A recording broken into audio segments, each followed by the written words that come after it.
দেয়ালের যে লেখাগুলো যখনই দেখি অবাক লাগে, এত কথা কিভাবে এদের মনে আসলো। এদের পেছনে তো কোনো কবি নাই, কোনো সাহিত্যিক নাই, কোনো পণ্ডিত নাই যে কথাগুলো জোগাড় করে করে দেবে, কিন্তু সারা শহর ছড়িয়ে আছে, অন্যান্য শহরেও আছে। প্রতিটি কথা অত্যন্ত মূল্যবান, ছোট্ট কথা, ছোট্ট ছবি, অত্যন্ত মূল্যবান। আমি প্রথম দু একদিন দেখার পরে বললাম যে এইগুলো তো কদিন পরে হারিয়ে যাবে।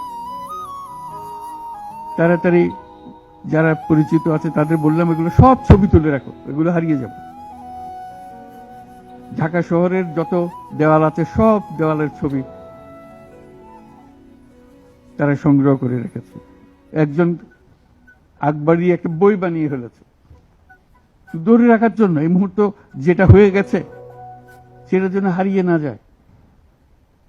এই বই এখন প্রকাশিত হবে, যারা দেখে নাই, যারা দেখার সুযোগ পায় নাই, দূরে আছে, তাদেরকে যেন আমরা দেখাতে পারি আমাদের ছেলেরা কি করেছে, আমাদের মেয়েরা কি করেছে। তাদের তুলি কেনার পয়সা ছিল না, দোকানদারকে বলছে আমার একটা তুলি কিনে দেন, আমার একটু রং কিনে দেন। ওই তুলি দিয়ে, রং দিয়ে তারা এগুলো বানিয়েছে।